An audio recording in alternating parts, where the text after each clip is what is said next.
Et j'ai donc le plaisir d'avoir avec moi à mes côtés ce soir, d'abord Carlos Arbeláez, bonsoir. Carlos, vous êtes entrepreneur, cofondateur de Plural et de Espero, qui sont, oui, ils sont un petit peu difficiles. Vous êtes le cofondateur de Plural et de Espero, qui sont deux entreprises sociales et solidaires qui œuvrent pour l'insertion professionnelle de personnes réfugiées. Vous allez nous en dire un petit peu plus. Et à côté de vous, Guillaume Capel, vous êtes entrepreneur social. Bonsoir. Bonsoir Guillaume. Investisseur à impact et cofondateur de Singa. Vous allez nous en parler également. Et puis, comme je vous le disais, François Héran va nous rejoindre dans quelques instants, qui est professeur au Collège de France, spécialiste des migrations et des dynamismes démographiques, et qui est également membre, je le signale, du conseil scientifique de l'exposition Migration, une Odyssée humaine. Avant de vous passer la parole et de vous poser des questions, j'ai quelques questions à vous poser à vous, public. Une première question, donc c'est là que les ardoises sont utiles, plutôt sous forme de sondage, d'abord, pour voir un petit peu un état des lieux sans aucun jugement. Selon vous, question 1, au niveau économique, les migrations sont-elles un coût ou un bénéfice? Vous pouvez inscrire A si vous pensez que c'est un coût, B si vous pensez que c'est un bénéfice. Et je vous laisse lever les ardoises et je vois déjà, oui, énormément de B, donc finalement, voilà. Oui, c'est la majorité écrasante en fait. Une totalité de B, donc on va peut-être prêcher des convaincus. Un public hostile. Face à nous, exactement.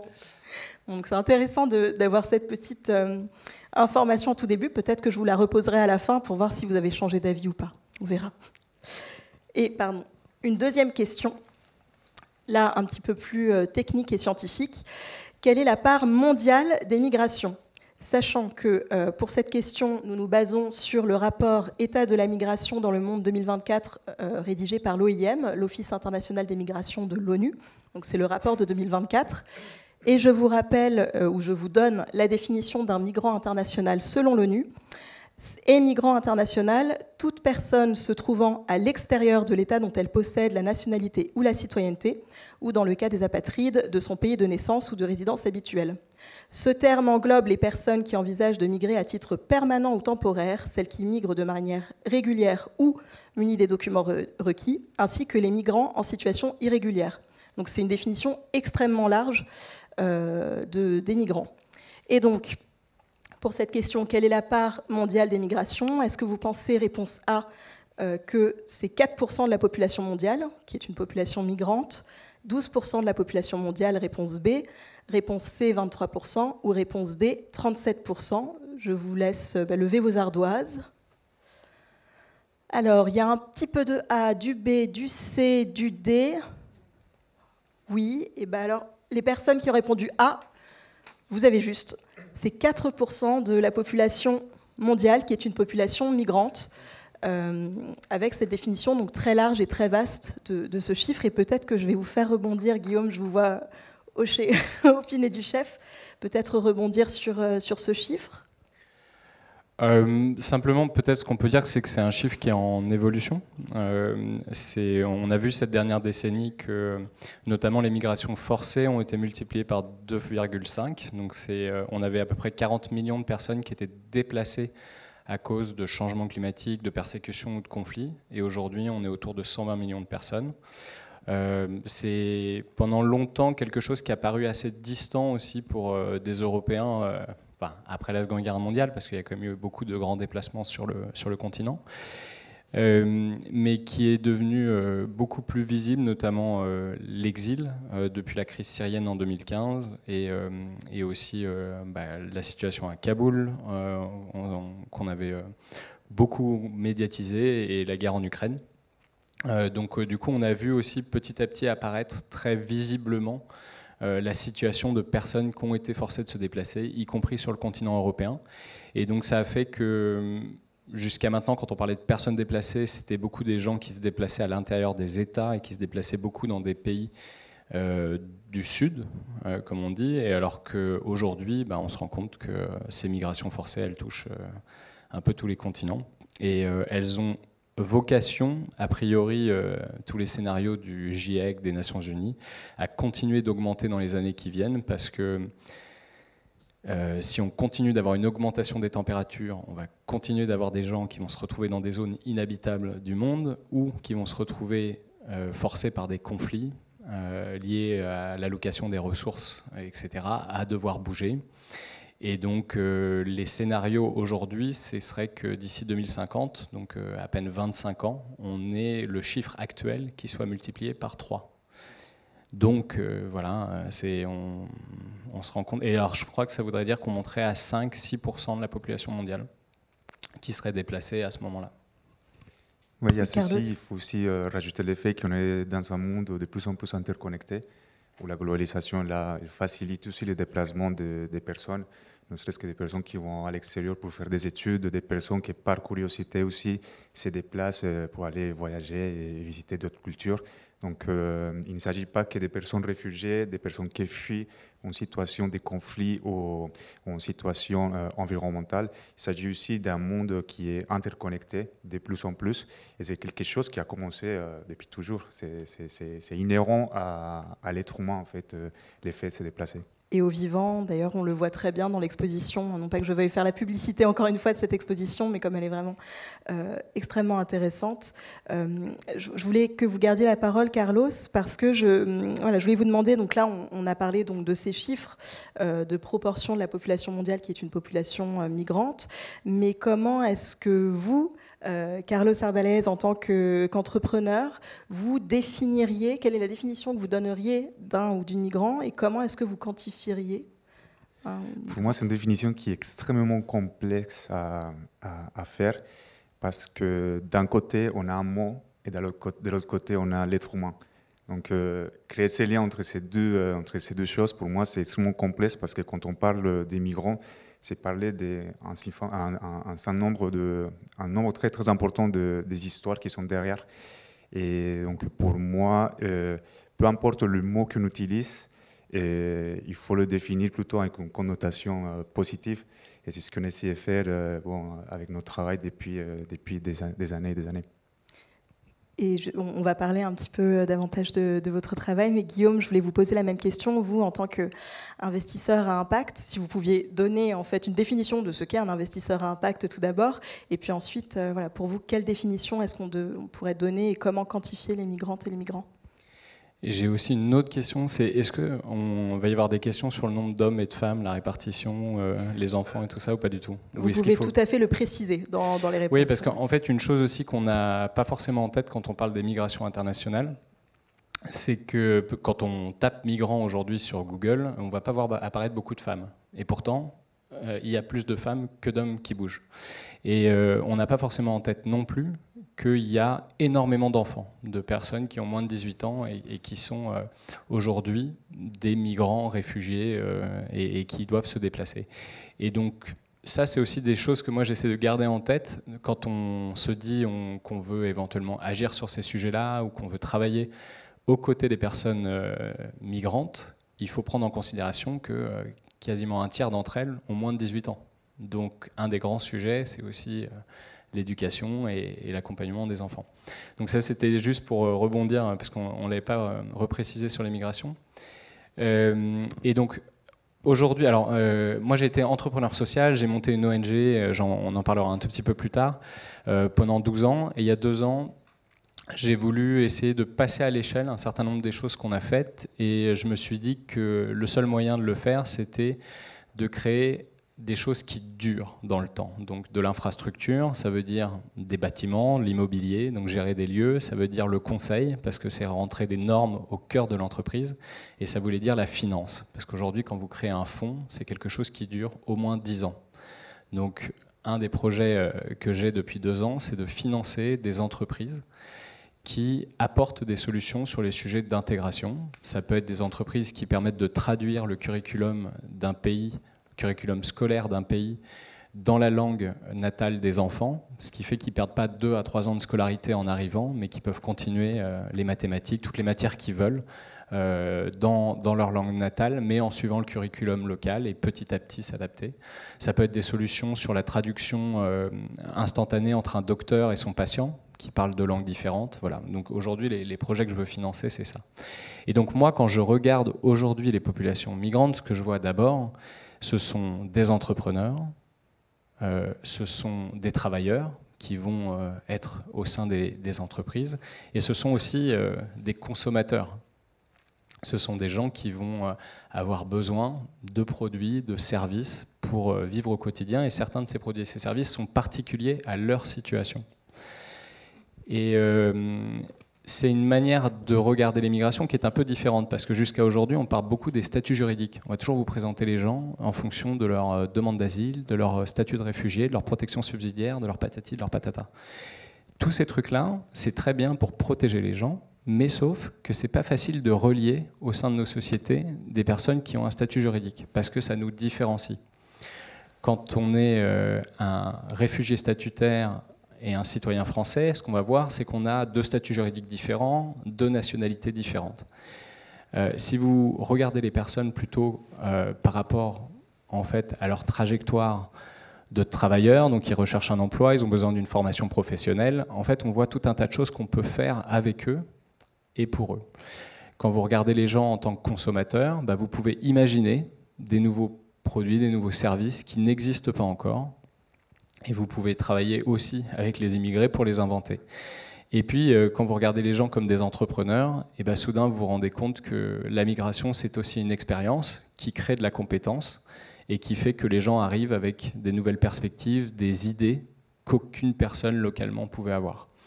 Et donc, en tant qu'investisseur à impact, moi, je vais regarder aussi avec mes lunettes un peu différentes toutes les personnes immigrées, et je vais essayer de redéfinir aussi les termes qu'on emploie. Et donc nous, au lieu d'utiliser le mot réfugié ou migrant, par exemple, dans le fond, on a choisi de prendre les termes nouveaux arrivants. Et je vais vous expliquer pourquoi.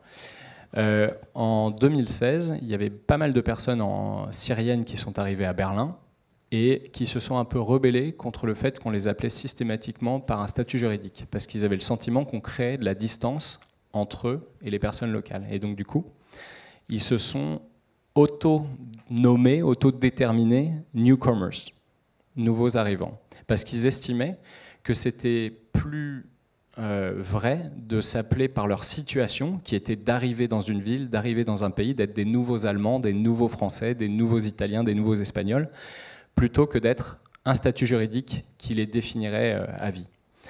Et donc j'avais trouvé ça intéressant parce qu'en fait, quand quelqu'un arrive, c'est l'opportunité d'une rencontre et c'est l'opportunité aussi de découper entre 2 groupes, entre ceux qui sont là, ceux qui arrivent, mais donc du coup on sent que chacun peut apporter aussi de la richesse. Et donc voilà, on a décidé d'utiliser ce mot-là. Il n'est pas parfait parce qu'on ne reste pas nouveaux arrivants très longtemps, il y a toujours un moment où on est installé.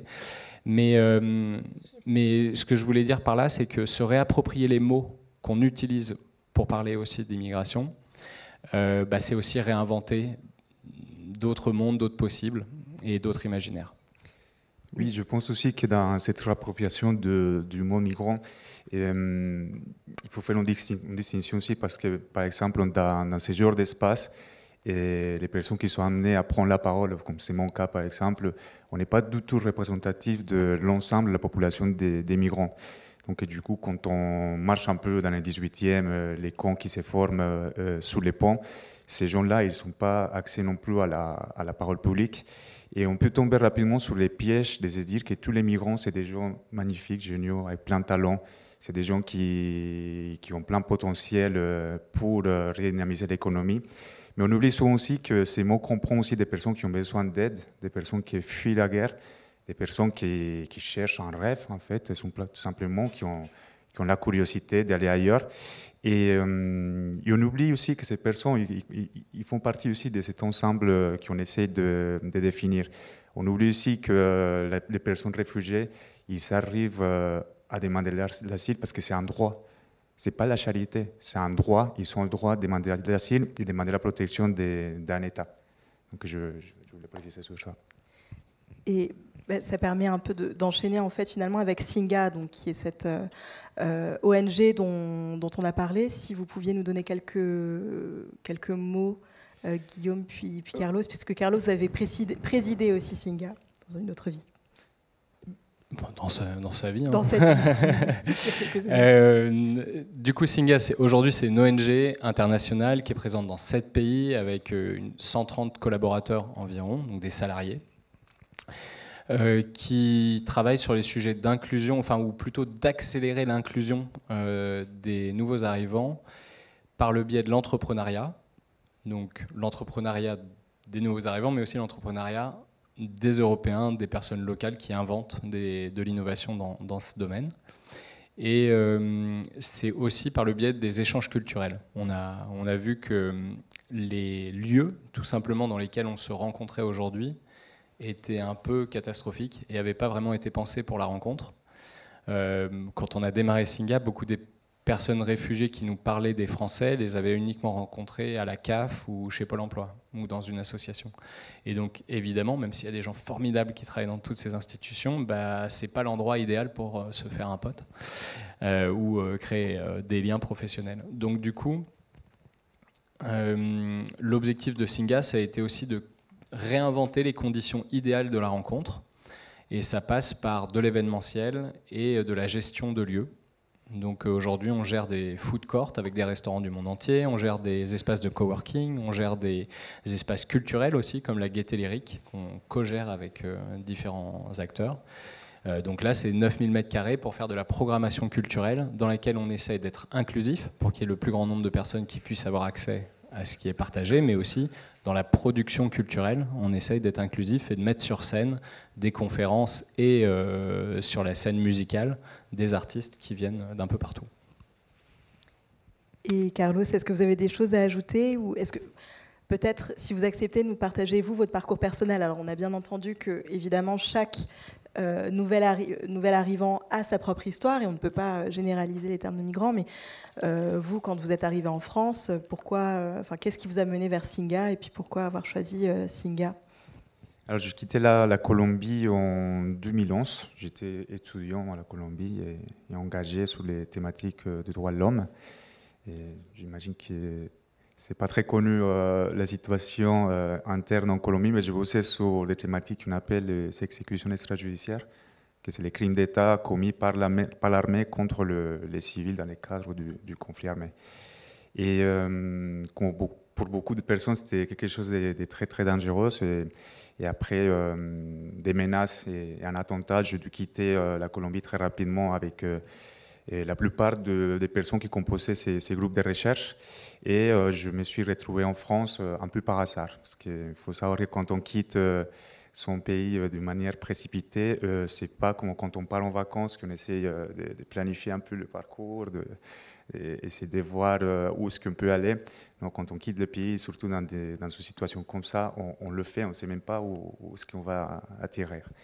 Et donc, j'arrive en France en 2011 et comme beaucoup de personnes demandeuses d'asile à l'époque, voilà, je tombe dans la rue et où j'étais pendant 6 mois. Et ceci pendant la première partie de ma demande d'asile. Et ensuite, j'ai eu la chance d'être accueilli par une famille qui m'a ouvert les portes et qui m'a accueilli au sein de sa famille, où je suis resté pendant 12 ans. À cette époque-là, je me souviens très bien, j'étais engagé en Colombie, je me suis dit, pourquoi pas chercher une association qui travaille avec des personnes réfugiées. Et j'ai contacté Singa par Facebook, et je pense que c'était Nathanaël qui m'a répondu. Il m'a dit, ah si, viens. Nathanaël Moll, qui est un des cofondateurs de Singa. Ouais, c'était en 2012, et c'est tout début de Singa.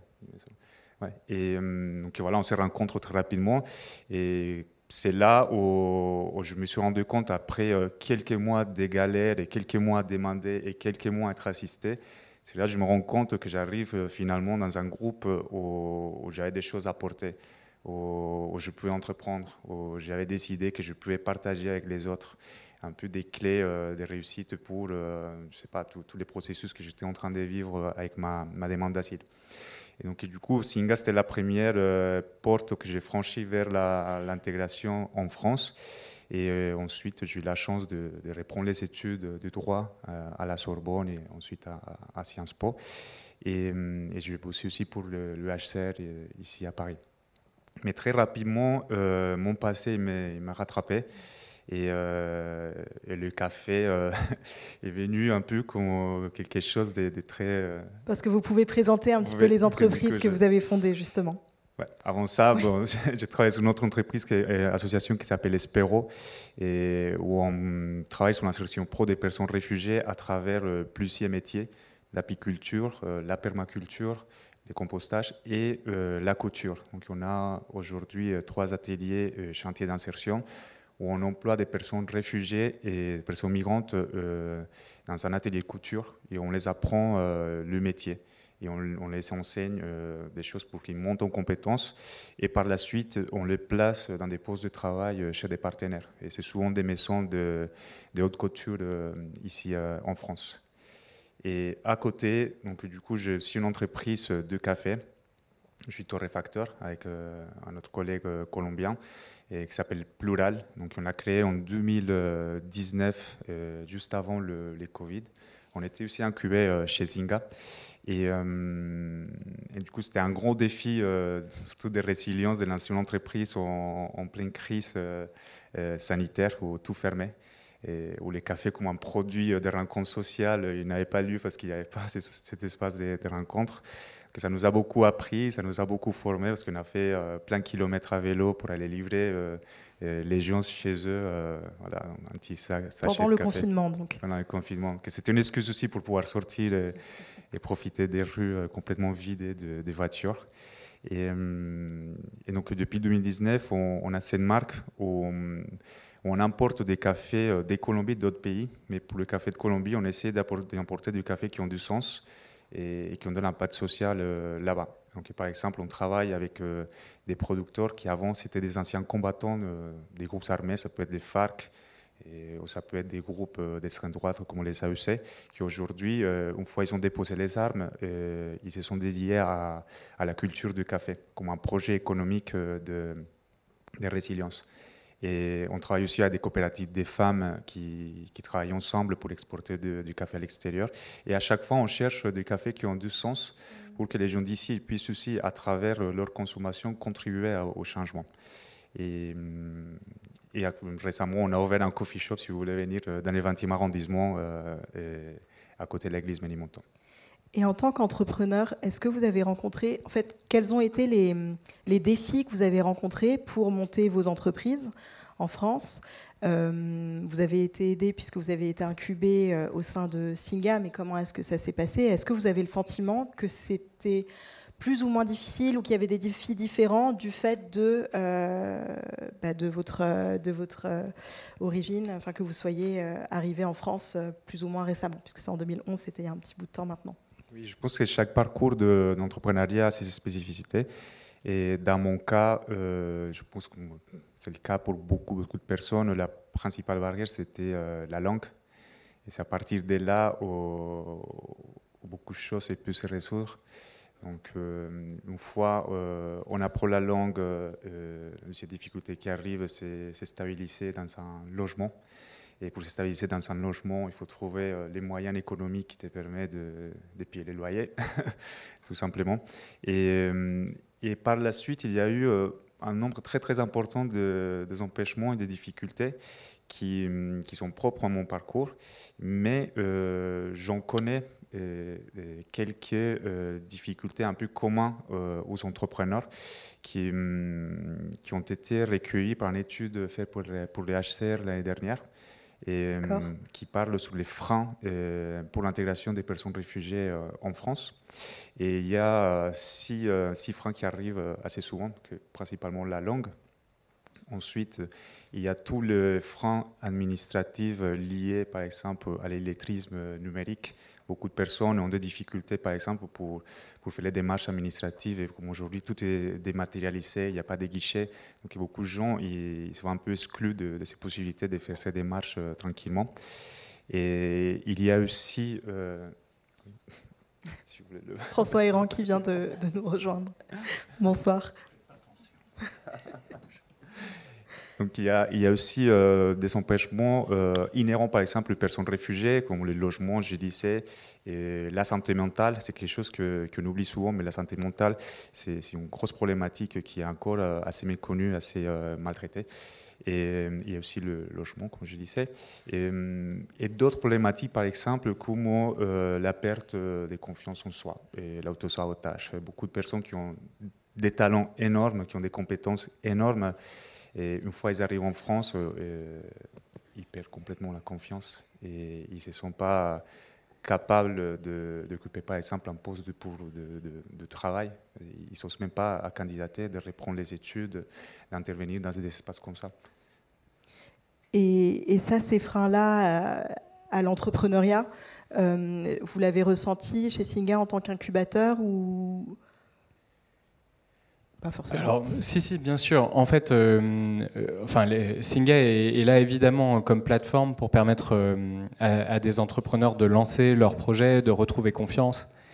Mais je pense aussi que, tout le monde est gagnant dans cette affaire. C'est-à-dire que ce que Carlos dit pas là entre les lignes, mais il est un peu de musique. Une des personnes, moi, qui m'a le plus inspiré en tant qu'entrepreneur sur les sujets de transition environnementale et comment mettre concrètement en place des solutions, en lançant par exemple une filière d'apiculture en France, en livrant son café systématiquement à vélo, y compris quand il flotte, et qui débarque avec tous les paquets de café alors que tout le monde les enverrait par la poste. Il invente aussi un nouvel entrepreneuriat. Et donc, du coup, moi, j'ai du mal à toujours me dire, en fait, ces entrepreneurs-là, on les aide par rapport à leurs freins, parce que dans tous les incubateurs, on fait ça. Il n'y a pas plus assisté qu'un jeune étudiant d'une grande école. En fait, ils ne savent rien faire tout seul non plus, quoi. Donc, on est tous des assistés. Simplement, il n'y a que les immigrés à qui on demande de se justifier quand ils sont assistés, entre guillemets. Et donc, oui, les incubateurs sont là pour aider les entrepreneurs, comme n'importe quel incubateur. Ces entrepreneurs-là ont une particularité, et Carlos l'a dit aussi, c'est que parfois, la vie peut leur mettre des barrières qui sont beaucoup plus importantes que les autres. Des barrières administratives, des barrières parce qu'en fait, ils sont partis d'un endroit où il y a peut-être un conflit et leur famille peut être en danger. Et donc, du coup, mentalement, ils vont être préoccupés par ça. Et donc, du coup, ils ne peuvent pas être concentrés de la même manière sur le business à ce moment-là. Donc, évidemment, nos incubateurs savent prendre ça en compte, savent prendre la dimension interculturelle en compte. Donc, aident ces entrepreneurs à bien comprendre le marché dans lequel ils s'intègrent et mettre en avant en fait leur qualité. Mais il ne faut pas oublier que des entrepreneurs comme Carlos et comme tous les entrepreneurs qui sont passés par les incubateurs de Singa, en fait aussi, ils sont d'énormes inspirations, ils sont des créateurs d'emplois, ils sont des créateurs de valeur. Donc c'est gagnant-gagnant. Merci beaucoup. Et je me tourne vers vous, François Héran, puisque nous étions en train de brosser un panorama, en tout cas une définition un petit peu, chercher à définir ce qu'était un migrant ou une migrante et comment les quantifier. Et puis pourquoi est-ce qu'on quantifie aussi ce groupe-là? Alors, on a eu le regard de l'investisseur à impact, on a eu le regard de l'entrepreneur, et donc je me tourne vers vous pour avoir le regard du démographe sur cette question. Merci. Alors, je ne suis pas fâché d'être arrivé en retard parce que classiquement, on demande aux démographes d'ouvrir la séance, de planter le décor, et puis ensuite on passe aux choses sérieuses. Là, je suis content que l'expérience des immigrés soit passée en premier. Je trouve que c'est important. Et parce qu'on n'en parle pas assez. Dans le débat public, par contre, vous avez raison, sans cesse, il est question de chiffres. Je prends un exemple. M. Retailleau a dit à plusieurs reprises, ces derniers mois, que sa stratégie, c'était de faire en sorte que la France revienne entre le bas et le milieu du tableau. Je cite, par rapport aux pays européens. Trop, c'est trop, je le cite, nous devons revenir entre le bas et le milieu du tableau. Et il se trouve que nous sommes déjà entre le bas et le milieu du tableau. C'est-à-dire que quand on regarde un indicateur aussi fondamental que la part des immigrés dans la population française, et la part des immigrés, c'est la résultante de tout. C'est la résultante des entrées, des sorties et des décès. Donc les problèmes de mesure qu'on peut avoir pour les entrées, etc., disparaissent. C'est ce que nous donnent les recensements, ce que nous donne l'enquête emploi. Et c'est la résultante de plusieurs décennies de migration. Quand on regarde ça, nous sommes au 17e rang de l'Europe occidentale. Je ne compte pas l'Europe anciennement communiste. Nous sommes au 17e rang. Nous sommes dépassés par toute une série de pays, dont l'Espagne, la Belgique, l'Allemagne, etc., etc. Donc nous sommes déjà vers le bas du tableau. Quand on prend un autre indicateur, et ce qui est étonnant, c'est que le ministère de l'Intérieur a publié cet indicateur extrait des données comparatives de l'OCDE, il le publie dans son compte-rendu annuel, mais le ministre ne lit pas les comptes rendus de son propre ministère. Eh bien, l'autre indicateur, c'est en termes de flux annuel, que représentent les nouveaux entrants chaque année par rapport à la population. Quel est le surcroît de population qu'apportent les nouveaux entrants chaque année? C'est 0,8%. Mais là aussi, vous voyez, le ministre a dit, vous vous rendez compte, 550 000 personnes chaque année entrent en France, c'est l'équivalent de la ville de Lyon. Alors c'est un vieux procédé, hein, parce que plusieurs villes ont servi à ça, Bordeaux a servi, Lyon, etc. Bon, c'est comme si un démographe disait, vous vous rendez compte, il meurt chaque année l'équivalent de la population nantaise, de l'agglomération nantaise. Aucun statisticien sérieux ne fait ce genre de présentation. Alors on peut retourner ce genre de formule en disant, bon ben très bien, Lyon, vous avez l'impression de savoir ce que c'est, hein, on réduit à une ville un environnement familier, un chiffre national, mais Lyon c'est quoi par rapport à la population nationale? Il y a 132 fois l'équivalent de la population de Lyon dans la population française. Donc c'est un surcroît de population de 1/132e. 1/132e, c'est même pas 1%, comme je le disais, c'est 0,8%. Et je pourrais ainsi continuer à loisir. Et là, par rapport à tous les pays occidentaux que compare l'OCDE, là, une fois de plus, nous sommes vraiment très très bas. Nous sommes au bas du tableau. Donc, dans le débat public, on fait beaucoup de démographie, d'approche quantitative, et ça n'est pas moi qui fais intrusion dans la sphère politique, c'est le politique qui fait intrusion dans l'évaluation chiffrée. Et donc, quand on me dit, par exemple, la France est championne d'Europe de la demande d'asile, formule là encore prononcée par le ministre. Je ne m'intéresse pas spécialement au ministre. Pour moi, M. Retailleau est l'incarnation contingente d'un rôle qui se renouvelle régulièrement. Hein. Eh bien, là encore, je vérifie, est-ce que c'est vrai? Est-ce que nous sommes vraiment, en termes relatifs par rapport à notre population, le pays d'Europe qui enregistre le plus de demandes d'asile? Et puis si on regarde les décisions positives de protection, nous sommes vraiment en tête? Absolument pas. Mais absolument pas. Nous sommes très très loin dans le classement. Bon, vous allez me dire qui s'en soucie, mais ce qui me frappe, c'est qu'on a là une stratégie assez systématique consistant à grossir les chiffres de l'immigration et à expliquer que du coup, c'est chaotique, qu'on ne maîtrise plus rien, qu'on ne contrôle plus rien. Hein, c'est des formules extrêmement étendues. Et en fait, qu'est-ce qui se passe? Et c'est là que la communication... Donc, grossir les chiffres de l'immigration pour d'autant mieux justifier leur réduction drastique. Hein, c'est ça le système. En réalité, si on veut communiquer sur les chiffres, il y a trois choses à dire, et c'est ça qui est compliqué. Il n'y en a pas qu'une seule, il y en a trois. Un, oui, l'immigration progresse dans le monde entier. 74% de migrants de plus dans le monde depuis l'an 2000. Donc en 25 ans, 74% d'augmentation. Il y a une poussée mondiale de l'immigration. Quand on regarde l'Europe occidentale, en enlevant les pays anciennement communistes qui sont des pays d'émigration, hein, je rappelle que si la Hongrie a si peu d'immigrants ou la Pologne, ce n'est pas à cause de la géniale politique de M. Orban, c'est parce que ce sont des pays d'émigration, ce sont des pays en difficulté. La Hongrie perd de la population, ils sont redescendus sous les 10 millions d'habitants. Hein. Donc quand on regarde uniquement l'Europe occidentale globalement, l'augmentation est de plus de 100%. Il y a un doublement d'immigration depuis l'an 2000 jusqu'en 2024.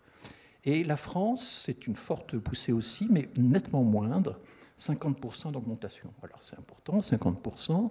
50%, c'est visible, la population est sensible à cette progression. Et il y a un phénomène qui rend ça d'autant plus visible, c'est que des régions entières, notamment tout l'ouest de la France, la façade atlantique de la France, qui avait très peu d'immigrés, il y avait 2-3% d'immigrés. Maintenant, on a 4, 5, 6%. Alors, il y a des gens qui ont dit, vous vous rendez compte, il y a un doublement de l'immigration dans tous ces départements. Mais en fait, les départements qui ont le plus d'immigration, ça reste la région parisienne, 20% d'immigrés, ça reste la frontière, les frontières nord et est, et puis surtout le midi, bien sûr, l'arc Paris-Lyon-Marseille. Bon. Et ça, cette structure ne change pas. Mais ce qui est intéressant, c'est qu'à mesure que l'immigration progresse, et elle progresse moins vite que dans le reste de l'Europe, en France, eh bien, elle tend aussi à se diluer. Et vous avez la moitié des arrondissements parisiens qui ont perdu de l'immigration en l'espace de 15 ans, qui ont perdu de l'immigration. Vous avez des communes entières de la banlieue qui ont moins d'immigrés maintenant, en proportion, qu'ils n'en avaient il y a 15 ans. Parce que vous avez, peu à peu, avec le temps, un phénomène de répartition, de dilution sur les territoires qui est tout à fait normal. Eh bien, ça, vous pouvez le présenter de façon totalement catastrophique en disant qu'il y a un bouleversement dans la région de l'Ouest, ce qui a été fait par un soi-disant observatoire de l'immigration et de la démographie. Ou alors expliquer que ce phénomène, il est banal, on le constate dans des quantités de pays. Voyez. Donc je pense que une des façons, logiquement, de rétablir un petit peu de sérénité dans le débat et d'objectivité, c'est de mener des comparaisons internationales rigoureuses, et c'est aussi de raisonner en proportion. Hein. Vu notre population, vu notre richesse, eh bien, nous accueillons en réalité peu de demandeurs d'asile. Hein. Je prends juste l'exemple des Syriens. Si vous prenez l'ensemble des Syriens qui ont réussi à déposer une demande d'asile en Europe, qui ne sont que 20% des 7 millions de déplacés externes, sachant qu'il y a aussi 7 millions de déplacés internes, la plupart des déplacés externes, 80%, sont allés en Turquie, en Jordanie, au Liban. Si vous regardez les 20% restants des déplacés externes qui ont réussi à déposer une demande dans l'espace économique européen, la France en a pris 5% et l'Allemagne à peu près 50%. Voilà des réalités assez basiques, les ordres de grandeur. Je donne des ordres de grandeur, mais ils sont quand même très impressionnants. Et ça, le débat public ne l'évoque jamais.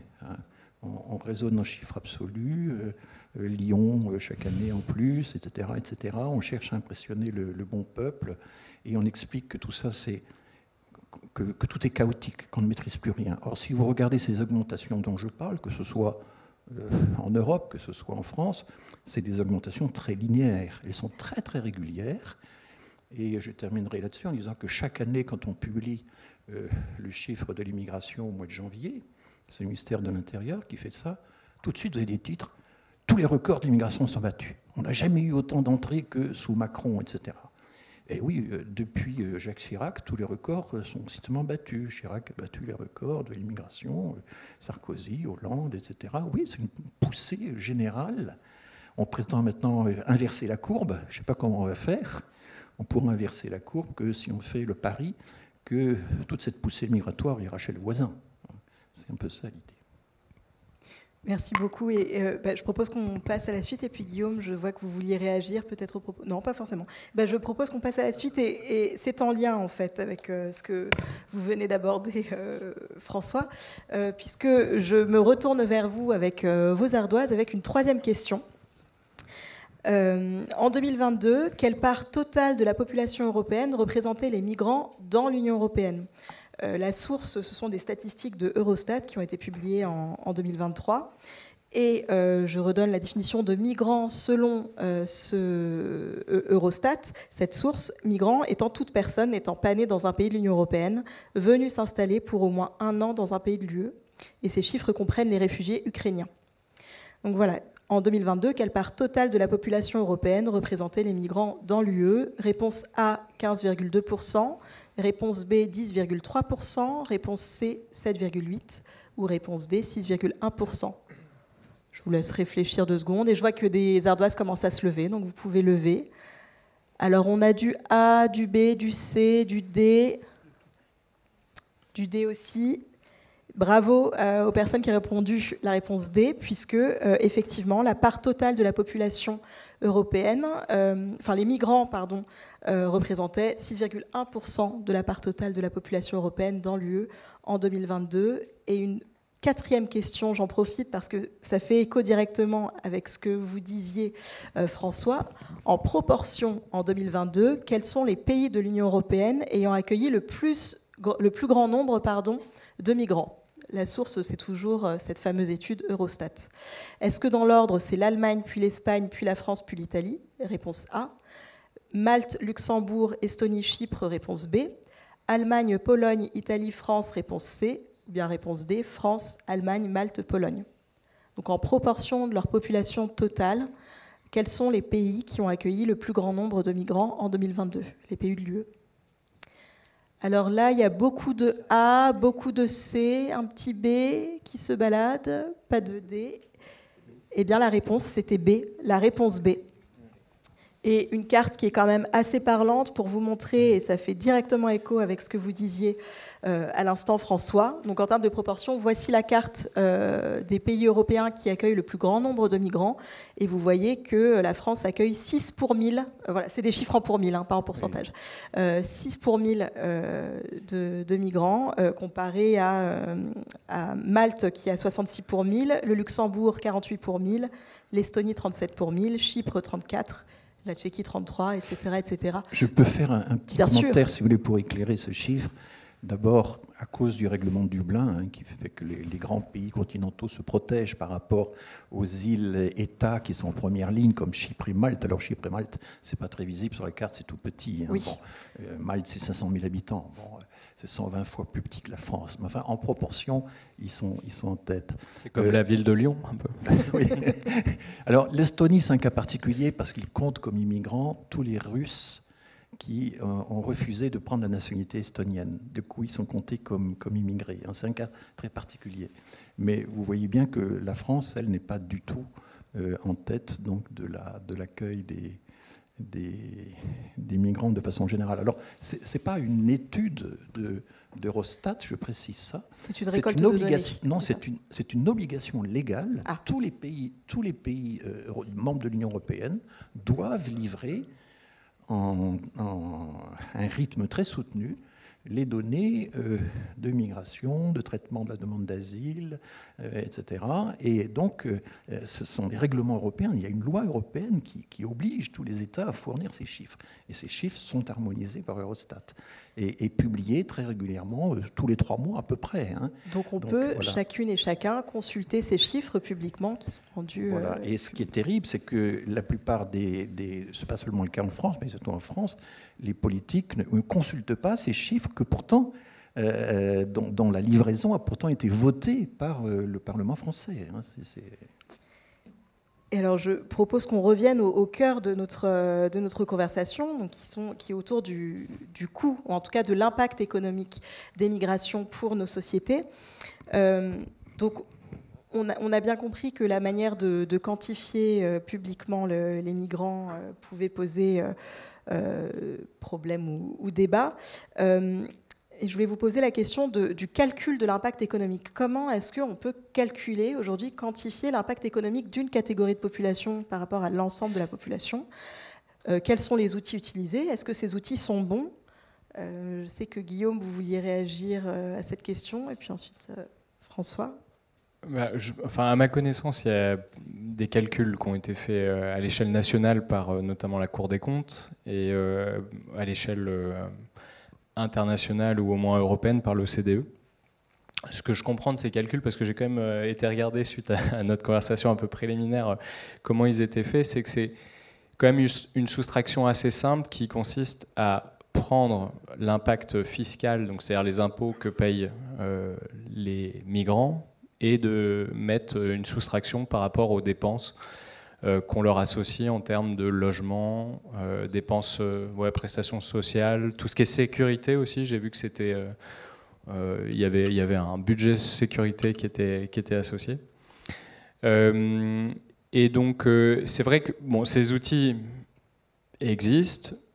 Moi, je me demande toujours, en fait, ils servent à qui a besoin en fait exactement de cette information et comment elle sera utilisée. Si moi, là, j'essayais de calculer, comment dire, le bénéfice ou le coût de l'immigration, ce qui m'intéresserait, ce serait aussi le capital humain. C'est-à-dire qu'aujourd'hui, j'ai aucune visibilité sur qu'est-ce que ça nous rapporte d'avoir accueilli un Romain Gary, une Marie Curie, parce que quand on est riche, on n'est pas riche par ses revenus. En fait, généralement, on est riche par son patrimoine et par les choses en fait, qui sont accumulées au fil des années. Et donc, du coup, ça me fascine qu'on ne prenne pas du tout en considération toutes les pièces de théâtre, les livres, les films, les jeux vidéo qui ont été inspirés et créés grâce à l'exil, grâce aux migrations, qu'on ne prenne pas en compte les découvertes scientifiques, les brevets, le café, les créateurs de... Non mais tout à fait, tu as raison. Aller chez Plural, c'est à Ménilmontant et c'est délicieux. Mais donc en fait, c'est comment on arrive aussi à prendre ça en considération et finalement, est-ce qu'on a besoin de le prendre en considération? Parce que comment je peux valoriser finalement l'apport de Marie Curie financièrement à nos sociétés? J'en sais rien. Mais par contre, je sais qu'elle a changé le monde. Donc, et c'est une exilée polonaise qui ne pouvait pas étudier dans les universités polonaises puisque les femmes n'y étaient pas reçues et que heureusement qu'il y avait la possibilité de venir en France. Donc voilà, en fait, moi je pense qu'on ne calcule pas bien et je ne suis pas sûr qu'on devrait isoler cette population comme si elle était homogène. Parce qu'en fait, en demandant quel est le coût de l'immigration, en fait, on ne demande pas tellement le coût de l'immigration, d'ailleurs, on demande plutôt quel est le coût des migrants. Et on fait comme si c'était un groupe aussi qui était tout à fait homogène. Et ce qu'a bien dit Carlos au départ, c'est qu'en fait, il est composé de tout un tas de personnes qui n'ont pas le même âge, pas les mêmes diplômes, pas du tout la même situation professionnelle. Donc, j'avoue que moi, aujourd'hui, les outils qui existent ne me satisfont pas. Ça ne veut pas dire que j'ai une solution, mais je préférerais d'autres outils pour mesurer. François, vous avez quelque chose à ajouter? Non, mais je suis d'accord avec cette façon globale d'envisager effectivement l'apport des migrants et ce qu'on appelait le capital humain et les compétences, etc. Bon. Alors c'est vrai que le niveau d'éducation des migrants ne cesse de monter, hein, notamment parce que, ça je ne l'ai pas dit tout à l'heure, mais le courant migratoire qui a le plus progressé dans le monde depuis 2000, y compris en France et en Europe, c'est les étudiants. Les étudiants internationaux, c'est de loin plus que la migration familiale, la migration strictement économique, ce sont les étudiants. Et donc ça contribue à relever aussi le niveau d'éducation globale des migrants. Mais je crois que, tout en donnant totalement raison à votre raisonnement, il faut être capable aussi de réfuter les mauvais calculs qui circulent et qui pèsent beaucoup dans le débat. Il y a un chiffre qui est constamment cité, c'est 52 milliards. C'est Jean-Paul Gourevitch, qui est un consultant en Afrique, pas du tout ni démographe ni économiste, mais qui inonde les parlementaires depuis 20 ans avec ce genre d'estimation. Et il faut savoir comment il fait. Ça a été réfuté par des économistes du CPI, hein, les économistes le CPI, c'est un centre d'études internationales de l'économie. En gros, comment il fait? Alors, il commence par l'éducation. Il dit, ah ben, s'il y a 13% d'enfants de l'immigration, il compte la seconde génération. S'il y a 13% d'enfants de l'immigration dans l'éducation nationale, c'est 13% du budget de l'éducation nationale. Et donc, il va aller ainsi de ministère en ministère. Évidemment, ces clés de répartition n'existent pas. Donc il va les bricoler, les imaginer. Oui, c'est-à-dire qu'il y a des statistiques ethniques qui n'existent pas, en fait, finalement. Oui, alors c'est un peu plus compliqué que ça. On a des statistiques en fonction du pays de naissance des parents et on peut, dans l'école par exemple, on sait quelle est la part des enfants de Maliens, de Polonais, d'Espagnols. C'est connu maintenant, on a le droit. La CNIL autorise à faire ce genre de statistiques. Mais si vous voulez, j'en parlerai s'il y a une question à ce sujet. Et il prend comme ça, ministère par ministère, des clés de répartition. Il pense que la prostitution, tous les problèmes, c'est totalement dû aux étrangers. Alors il fait une série d'estimations comme ça qui sont assez croquignolesques, je dois dire. Et finalement, à quoi revient ce calcul? Parce qu'en fait, quand on a à peu près 10% selon l'INSEE, 13% selon l'OCDE d'immigrés dans la population, parce qu'on a deux définitions, il faut quand même rappeler. Il y a la définition de l'ONU, la définition très générale, qui est la plus accessible, qui existe dans le monde entier. les gens qui sont nés dans un pays A et qui vivent durablement dans un pays B pour une durée d'au moins un an, parce que la comptabilité se fait annuellement, hein, tout simplement. Bon. Et la France a une définition un peu plus restrictive, qu'elle retranche des immigrés les personnes qui avaient déjà la nationalité française avant de migrer, qui étaient déjà français à la naissance, les rapatriés par exemple, ne sont comptés par l'ONU comme des immigrés, mais pas par l'INSEE. C'est une population en voie d'extinction, mais ça fait quand même une petite différence. Bon. Donc c'est vraiment un détail. Et donc, quand on a ce genre de données de calcul, on peut aussi ajouter évidemment ce qu'on appelle la seconde génération, mais la seconde génération, elle est née en France. D'au moins un parent immigré, c'est la définition la plus reçue, et à ce moment-là, c'est quasiment un quart de la population qui est soit immigrée, soit enfant d'un ou deux immigrés. Et donc, quand on inclut la seconde génération dans le calcul des coûts, qu'est-ce qu'on fait? On calcule ce que coûte un quart de la population pour les trois quarts restants, ce qui est complètement insensé. Hein. Il se trouve que l'INSEE et l'INED, l'Institut national d'études démographiques, ont obtenu le droit de poser des questions aussi, non pas seulement sur les pays de naissance des parents, mais sur les pays de naissance des grands-parents. Et on a donc maintenant, pour la première fois, depuis quelques années, on a la proportion de personnes vivant en France qui sont soit immigrés, soit enfants d'un ou deux immigrés, soit petits-enfants de 1, 2, 3 ou 4 immigrés, et ça fait 31% de la population.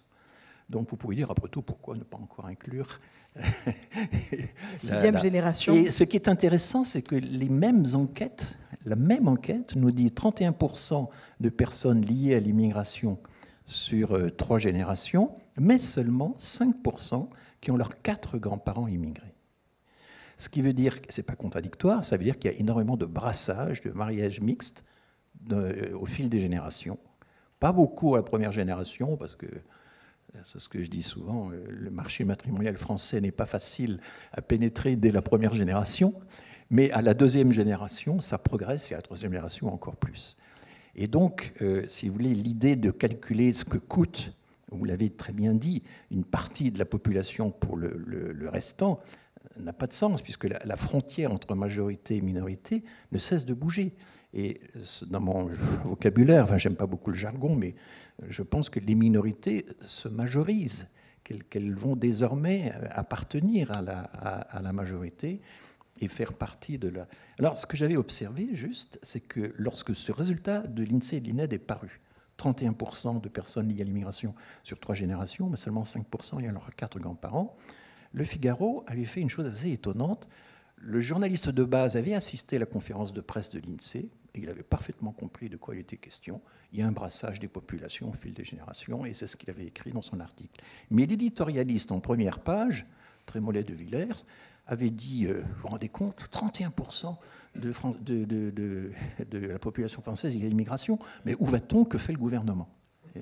Et ce décalage entre la présentation statistique qui avait été informée par l'INSEE, les conférences de presse de l'INSEE sont très bien faites, hein, et le commentaire purement politique, j'avais trouvé ça extrêmement très révélateur.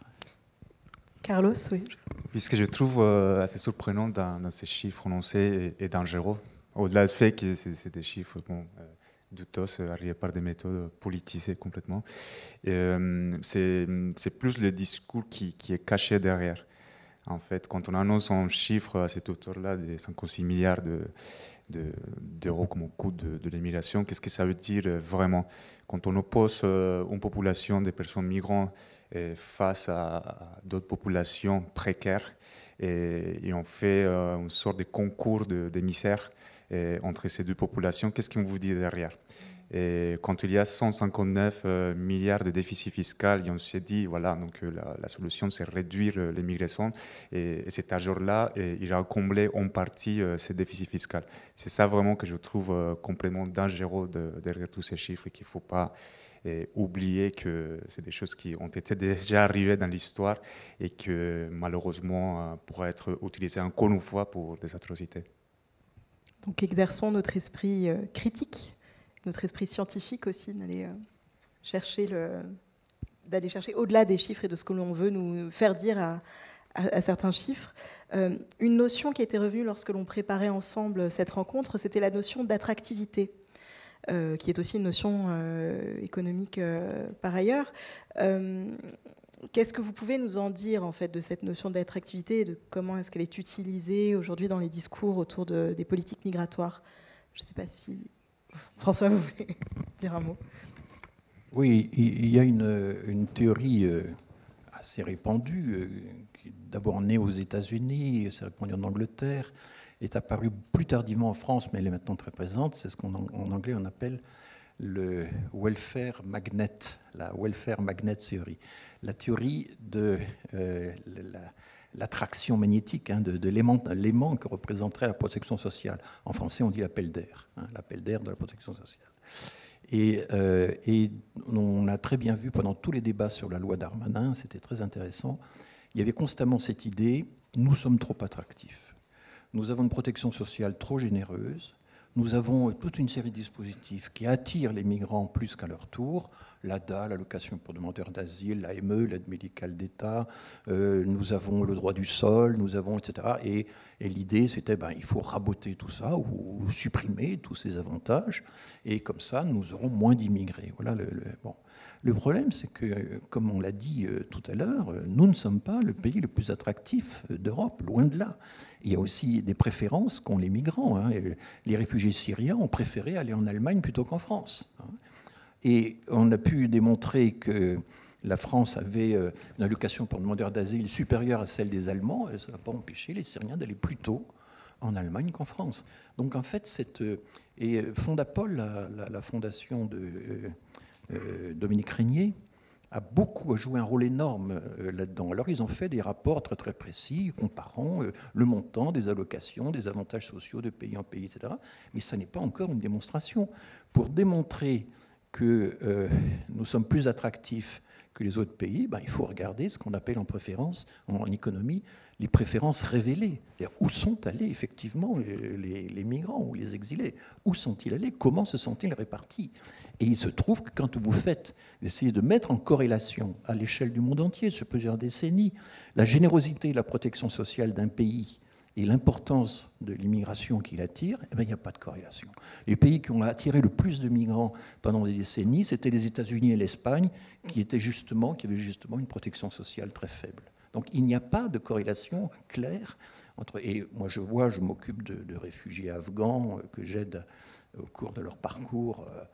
Vous savez, leur problème, c'est d'acheter les passeports pour la famille, c'est de payer le passage de la frontière avec l'Iran, c'est d'arriver à survivre pendant 8 mois près de l'ambassade de France de Téhéran en attendant l'entretien, 4 mois, le rendez-vous pour l'entretien, puis 3 mois l'autorisation de Paris, c'est de payer le billet d'avion et l'AME, l'aide médicale d'État, ou le montant de l'ADA, mais ce n'est absolument pas leur problème. Ils ont des problèmes beaucoup plus urgents que ça.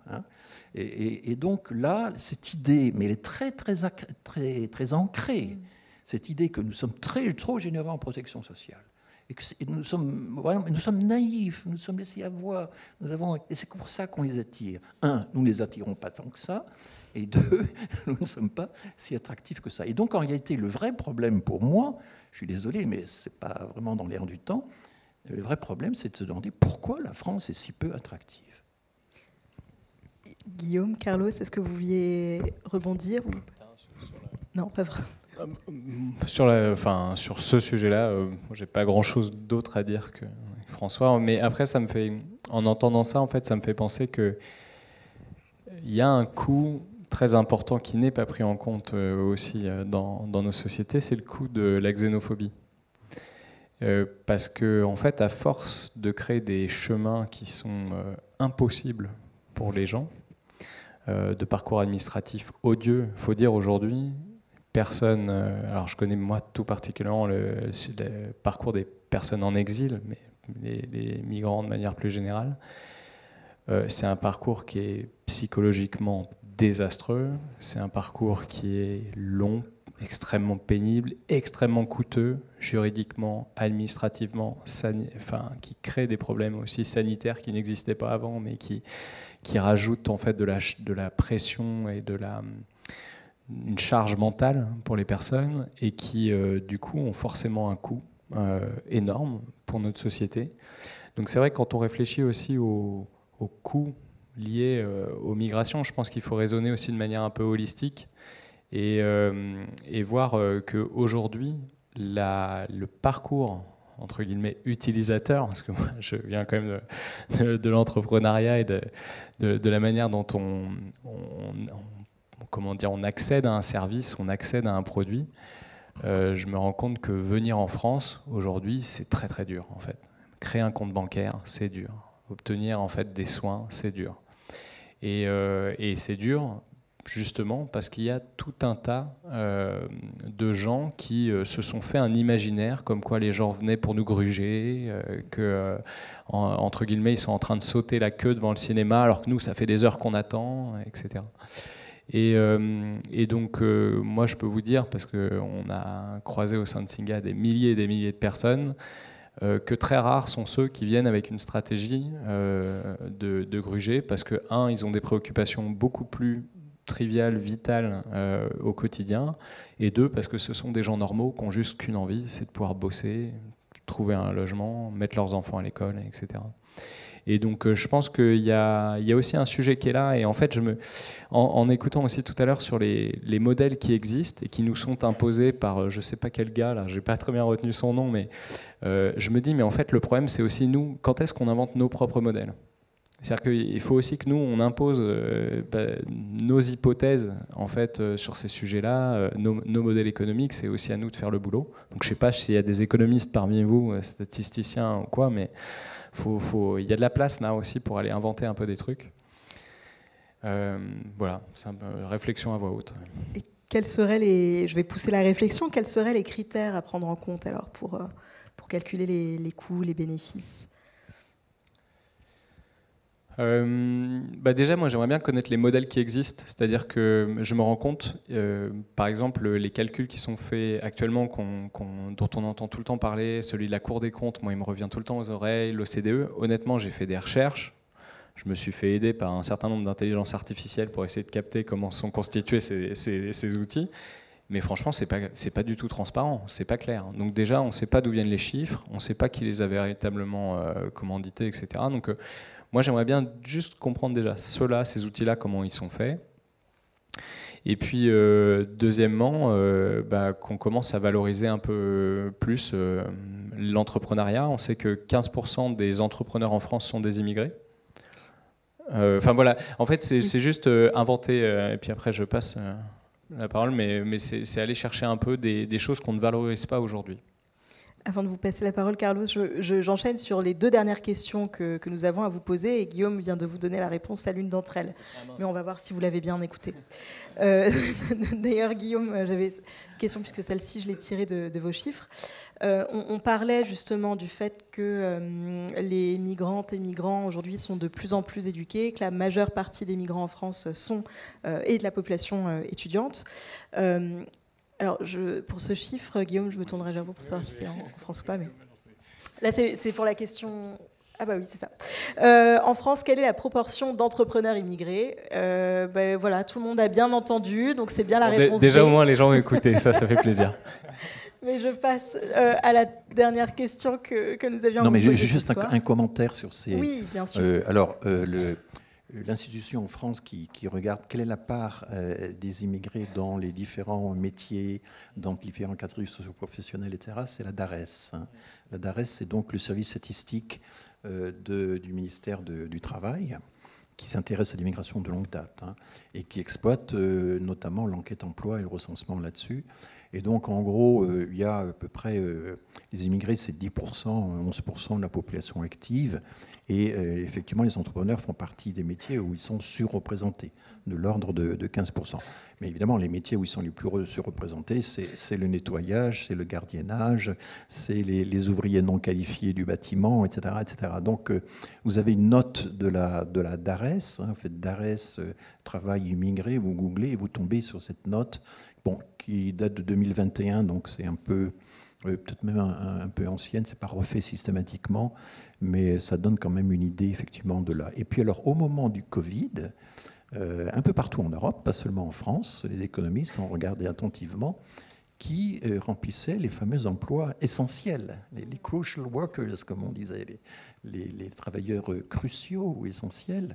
Et c'est là qu'on a mesuré la part, le fait que les immigrés étaient surreprésentés parmi les emplois essentiels. Alors, c'est la Commission européenne qui a, dans toutes les nomenclatures de métiers, on a pris à peu près un tiers pour considérer que c'était les métiers essentiels qui permettaient de nourrir, loger, transporter, enfin assurer un peu la continuité minimale de la vie économique du pays.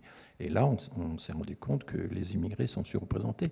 Alors, il y a eu pendant une semaine, je me rappelle que Marlène Schiappa avait envoyé une note au préfet, c'était une circulaire. Les circulaires, c'est des recommandations au préfet. Hein. Vous veillerez tout particulièrement à, c'est ça la grammaire des circulaires, ce n'est pas une loi. Hein. Mais il existe déjà dans le droit français l'idée que si on a rendu des services signalés à la nation, on peut avoir un processus de naturalisation accéléré. Donc elle a dit, écoutez, considérez, vous les préfets, que le fait d'occuper un emploi essentiel, c'est un service signalé à la nation par temps d'épidémie. On ne sait pas du tout, elle a tout de suite donné des chiffres dès la semaine suivante du nombre de personnes concernées. Là on n'a jamais vérifié, puisqu'il s'agit simplement d'accélérer des dossiers plus ou moins, etc. C'est le seul moment où on a eu un discours officiel célébrant, en quelque sorte, reconnaissant la contribution spécifique des immigrés à la vie économique. Et puis ensuite, c'est retombé. Et depuis, je dois dire que je n'ai jamais entendu, ou quasiment jamais, un discours ministériel, encore moins un discours présidentiel, célébrant la contribution des immigrés à la vie économique. C'est pas du tout. Chaque fois qu'on en parle, c'est pour dire que c'est une population dont il faut se protéger. Hein. C'est quand même ça la couleur générale des discours sur l'immigration en France. Vous vouliez réagir ou je vous fais réagir peut-être après. C'est la toute dernière question que j'ai à vous poser. Et là, je me tourne vers vous, Guillaume, parce que je l'avais prise chez vous. 40% des immigrés travaillent, réponse A, dans des emplois correspondant à leur niveau de qualification. Réponse B, dans des emplois inférieurs à leur niveau de qualification. Ou réponse C, dans des emplois supérieurs à leur niveau de qualification. Et on voit une très grande majorité de B et puis quelques A. Bien, la réponse est dans des emplois inférieurs à leur niveau de qualification. Et alors, je me tourne vers vous, Guillaume, pour plus de précision, pour savoir si c'était des chiffres en France, en Europe ou dans le monde. Et je les avais tirés d'une de vos présentations. Et alors là, colle, je ne sais plus du tout. En fait, c'est la présentation Singa, donc c'est... Ou peut-être au niveau de Singa. C'est donc très bien fait. Non, ce que je peux dire, c'est que... Ouais. Alors, déjà en France, dans l'ensemble de la population active, pas seulement les immigrés, il y a un pourcentage pas négligeable, à peu près 12%, quelque chose comme ça, de gens qui travaillent en dessous de leur niveau de qualification. Alors là, le critère, c'est des gens qui ont un diplôme du supérieur, mais qui travaillent à un niveau de diplôme moyen. Hein, c'est ça Mais cette proportion-là, ce sous-emploi des personnes qui ont un diplôme supérieur, est 2 fois plus importante chez les immigrés. Et c'est une des explications, c'est la discrimination. Le faible, ce qu'on appelle le rendement du diplôme sur le marché du travail est fortement diminué, notamment par la discrimination. La discrimination, c'est bien à diplôme égal, la probabilité d'être embauché, d'être promu, etc., n'est pas la même. En gros, en France, tous les testings qui ont été faits à grande échelle, y compris par le ministère du Travail, tous les testings montrent qu'en gros, si vous avez le malheur d'avoir un signe d'appartenance au monde maghrébin, arabo-musulman ou subsaharien, ça divise par 2 à diplôme égal. À diplôme égal, ça divise par 2 les chances d'obtenir un entretien d'embauche quand vous déposez une candidature. Et ça, c'est un phénomène qui est largement sous-estimé, où un grand nombre d'intellectuels essaient de nier ce genre de choses, alors que c'est un phénomène fondamental qui affecte des milliers et des milliers de personnes, de jeunes. Donc ce n'est pas l'école qui va avoir la solution. Ils sont déjà diplômés. À diplôme égal, la probabilité d'être embauché est divisée par 2 quand on n'a pas la bonne origine ou la bonne religion. Et ça, c'est un coût aussi pour la société, parce qu'en fait, c'est des points de PIB en moins. Et on parle de milliards d'euros en fait, qui sont perdus parce que des personnes ne travaillent pas à leur niveau de qualification. Et ceci, pardon, ça se voit aggravé aussi par le fait que c'est surtout dans les métiers réglementés où on a des problématiques. Par exemple, les avocats, les gens qui travaillent, par exemple les médecins, qui sont obligés à repasser les études en France ou faire des équivalences à travers des examens, par exemple, pour pouvoir exercer leur métier en France. Donc là, on voit qu'il y a une problématique aussi, un manque d'intérêt à essayer de peut-être profiter de toutes ces compétences pour qu'ils puissent contribuer aussi à l'effort collectif. Et ça m'amène à notre dernière question, puisque le temps nous est compté, il faudrait on aura le temps d'ouvrir quelques questions de la salle. Quelles seraient les recommandations que vous feriez, tous trois, au pouvoir public, à d'autres entrepreneurs ou personnes nouvelles arrivantes, migrantes, qui aimeraient se lancer dans l'entrepreneuriat? Enfin, voilà, quelles seraient vos recommandations? Bon, moi, de mon point de vue en tant que migrant et entrepreneur, je pense que l'État il a un devoir d'information. Et quand j'entends parler M. Héron, pour moi, il y a certains concepts qui sont encore très flous et très difficiles à comprendre. Alors que moi, je fais des études, je sais lire, je sais... je comprends les Français, je n'imagine pas pour le reste des populations, peut-être qui n'ont pas eu la même chance. Et donc pour moi, l'État il a un devoir d'information et pour vulgariser toute cette littérature scientifique qui est produite, pour que les gens puissent s'informer et avoir les bons outils pour pouvoir se faire une idée et répondre à ces questions qu'on se pose aujourd'hui, si l'immigration est un coût ou pas. Et deuxièmement, je pense que l'État aussi il a un devoir de coordination et essayer de coordonner tous les efforts qui font les associations, qui font aussi les gens qui travaillent dans les terrains, qui font aussi les entreprises qui souhaitent embaucher des personnes migrantes. Il faut savoir qu'il y a des secteurs d'activité qui ont des métiers en tension et qui dépendent fortement pour la main-d'œuvre et la force de travail proportionnée pour les migrants. Et du coup, donc, l'État il a aussi ce devoir de coordination entre tous ces différents acteurs pour pouvoir arriver à créer un contexte plus favorable. Guillaume, vous vouliez rajouter quelque chose? J'ai regardé sur ma feuille parce qu'on avait eu la question et je voulais voir ce que j'avais noté et j'avais mis « foutez-leur la paix ». Donc en fait, j'avais rien de plus, mais c'était à mon avis un des messages que j'ai aussi envie de passer au pouvoir public, c'est en fait qu'on arrête systématiquement en fait de mettre les migrants sur le grill, à devoir se justifier des coûts qu'ils auraient en fait pour la société, etc. Je pense qu'on a pas tellement. En fait, je pense qu'il faut arrêter de se poser la question de savoir si on est pour ou contre ou quels sont les coûts, puisque de toute manière, on l'a vu, les migrations sont présentes, les migrations vont augmenter, en fait, a priori, vu les changements climatiques, vu la situation géopolitique aujourd'hui, et aussi la mondialisation, comme tu dis, c'est quand même plus facile aussi de bouger sur la Terre aujourd'hui. Les migrations font partie de nos sociétés, elles font même carrément partie de notre humanité, puisqu'on n'est pas né avec des pieds pour rester planté.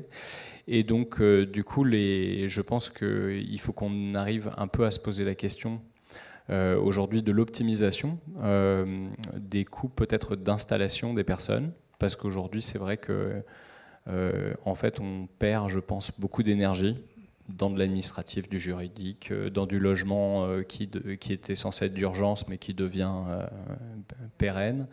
Et donc, je pense qu'on peut repenser un certain nombre de choses là-dessus. Mais je pense surtout qu'il faut valoriser aussi beaucoup le fait qu'on a énormément de chance d'avoir des sociétés dans lesquelles les gens rentrent et sortent, parce que ce sont les respirations aussi de nos sociétés, et que c'est ça aussi qui crée de la valeur, parce que c'est la vie, un peu comme des poumons chez un être humain. En fait, le fait que ça rentre et que ça sorte, c'est plutôt très positif pour une société. Et si justement on perdait notre attractivité, ce serait sans doute là que aussi notre pays serait en train de mourir. Donc moi, je suis toujours ravi qu'on ait de la migration dans notre pays. François? Écoutez, je suis d'accord avec ce que disent Carlos et Guillaume. C'est vrai que le discours public sur l'immigration est quand même très, très négatif globalement. Là, il y a un travail énorme à faire. On n'en prend pas le chemin, hein, parce que l'évolution des médias est quand même très inquiétante en ce moment. Il ne faut pas non plus raconter, je ne sais pas, moi j'ai des amis de gauche qui disent « Oh, mais l'immigration n'augmente pas, etc. » Si, elle augmente, il faut reconnaître qu'elle augmente. Il faut reconnaître qu'elle augmente moins que dans le pays d'Europe, mais enfin qu'elle augmente de façon très systématique, etc. Donc, et il y a un discours qui est très... qui consiste à dire « Ah, mais l'État est impuissant, nous ne pourrons rien faire, et l'opinion publique ne supporte pas cette impuissance, mais avec nous, comme les autres ont été complètement laxistes, nous, on sera ferme. Et avec cette fermeté, on sera fermement ferme, n'est-ce pas ? Et on va réussir ce que les autres n'ont pas fait. » Ça, c'est le discours actuel. Toutes les campagnes, voilà. Je pense qu'il faut contrer ce discours-là. Il faut effectivement que les données de fait soient davantage connues. Je pense qu'il y a une politique des visas aussi à refaire, parce que nous divisons le monde en trois, et toute l'Europe fait ça, hein. On a les gens qui peuvent s'installer très librement sans limite de durée en France, c'est les ressortissants de l'Union européenne. On a toute une série de pays plutôt riches, quelques pays d'Amérique latine, quelques pays du genre la Géorgie, l'Arménie, quelques pays d'Asie, pas beaucoup, hein, où là, les gens peuvent venir avec un visa touriste pendant 3 mois, mais doivent ensuite repartir. Et puis tout le reste du monde, c'est extrêmement compliqué. Il faut avoir le billet d'avion de retour, il faut avoir un certificat d'hébergement délivré par la mairie, il faut que le consulat au pays de départ soit d'accord, etc., etc. Et donc, quand on regarde la façon dont sont délivrés les visas dans la plupart des pays du Sud global, c'est très arbitraire. Combien de fois j'ai invité, je ne sais pas, 3 ou 4 statisticiens d'un pays d'Afrique, et il y en avait toujours 2 ou 3 dont les visas étaient refusés, et je devais appeler le consulat pour dire « il est exactement dans la même situation que ses collègues, quel est votre... » Voilà. Donc il y a aussi des quotas de fait, hein, qui sont mis en œuvre dans les consulats pour limiter les entrées. Donc là, la politique des visas est quelque chose qu'il faudrait égaliser davantage, je pense, hein. Ça, c'est un des gros problèmes qu'on a. Et voilà. Et après, il y a toute la question de l'éducation, l'éducation des médias. De temps en temps, mais c'est très récemment, hein, je suis invité par des écoles de journalisme pour expliquer un petit peu comment fonctionnent les données migratoires, où les trouver, comment, etc. Mais ça fait depuis 1 an ou 2, pas plus, qu'on me consulte enfin dans des écoles de journalisme. Mais il y a un énorme chemin à faire. Et si je publie un essai qui est publié à 10 000 exemplaires, c'est formidable pour un livre de sciences humaines et sociales, mais qu'est-ce que c'est à côté d'une soirée sur C8 où vous avez 2 millions de téléspectateurs, hein. Donc le combat est vraiment très, très difficile à mener.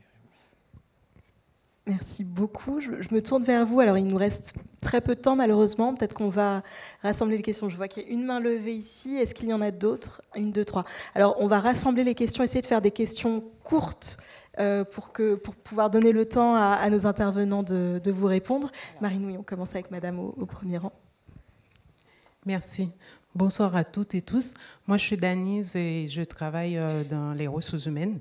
Et donc, du coup, justement, je reste sur ma faim parce que je pensais qu'on allait aborder le prisme de problèmes démographiques qu'on a en Europe et aussi en France avec une population vieillissante et les jeunes ou les couples, en fait, qui ne veulent pas enfanter.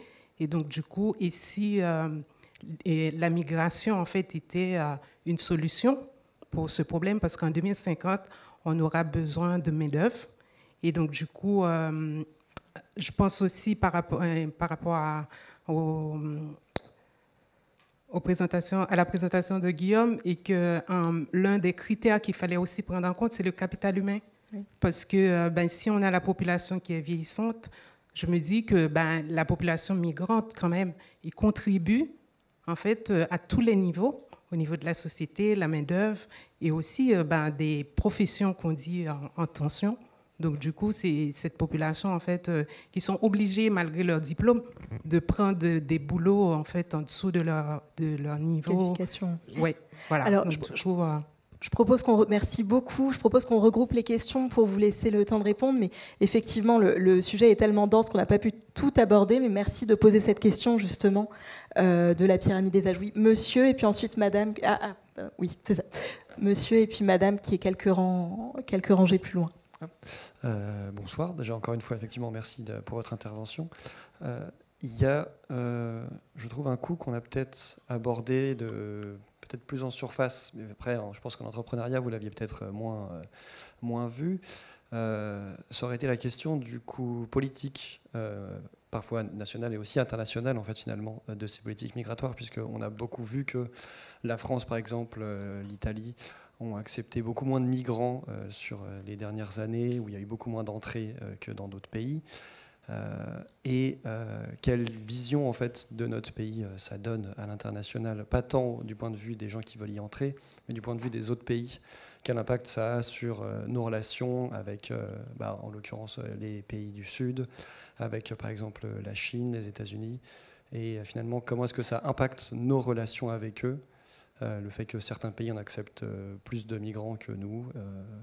Voilà, la manière dont c'est perçu, on va dire, à l'international. Donc l'impact diplomatique en fait de ces choix de politique migratoire. Merci beaucoup. Et puis il y avait une troisième question. Voilà. Bonsoir. Moi, c'était juste une petite précision. Il me semble que c'était vous, Guillaume, qui disiez qu'il y avait plus de femmes qui migraient que d'hommes. Ça me surprend un petit peu. Est-ce que vous pourriez juste préciser quelle est la population dont vous parlez et peut-être aussi en lien avec les parcours migratoires, parce que c'est vrai que j'ai bossé à plusieurs frontières et c'est surtout des hommes qu'on voit. Donc, voilà. Alors, je crois que François il peut préciser exactement les chiffres et d'où ça vient. Et je crois qu'il y a aussi des petites différences qui sont liées par exemple en France versus international aussi. Alors globalement, pendant longtemps, il y avait plus d'hommes que de femmes qui migraient, hein, en France, je parle du cas de la France. C'est en l'an 2000 que les deux courbes se sont inversées. C'est-à-dire qu'il y a désormais plus de femmes qui migrent vers la France que d'hommes. C'est du genre 55% contre 45% ou quelque chose comme ça. Enfin, voilà. Au lieu de 52-48 qui devrait être la proportion normale. Et donc ça c'est lié au fait que bien sûr il y a la migration familiale, la migration estudiantine, la migration de refuge. Regardez les Ukrainiennes, ce sont des femmes hein, essentiellement par exemple. Mais il y a de fortes variations d'un pays à l'autre. Hein. Il y a des pays où par exemple les Portugais ont presque toujours migré en couple. Alors qu'il y avait des pays où c'était vraiment c'était les hommes qui migraient systématiquement. Mais voilà, globalement, les femmes sont devenues majoritaires parmi la population migrante. Oui.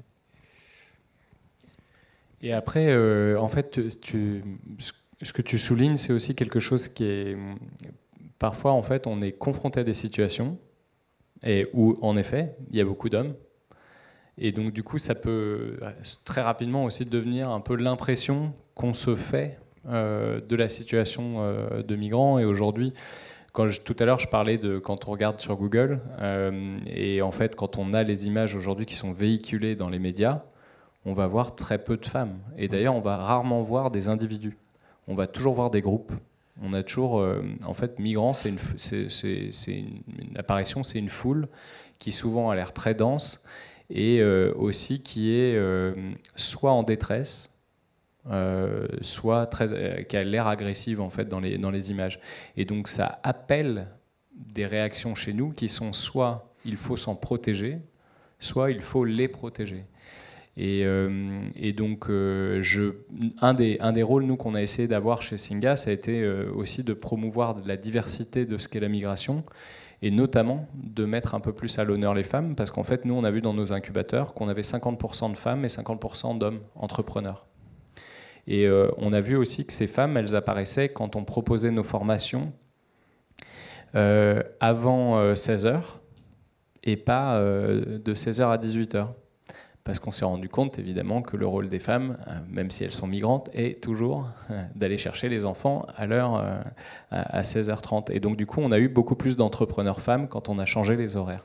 Et donc, les femmes, parfois, elles apparaissent tout simplement quand on change d'horaire. C'était ça aussi la petite réponse que je voulais donner.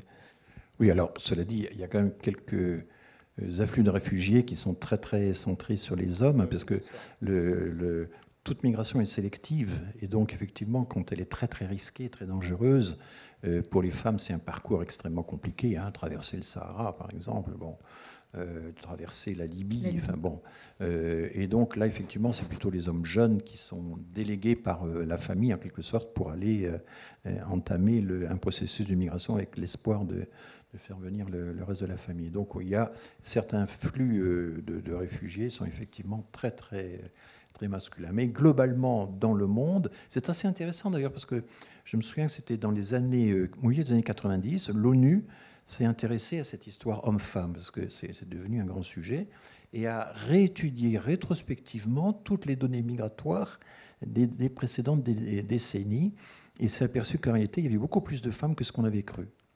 Ça a été un mouvement important dans le milieu statistique, dans les études migratoires, et aujourd'hui, on suit ça maintenant de très très près. La part des femmes continue d'augmenter. Ouais.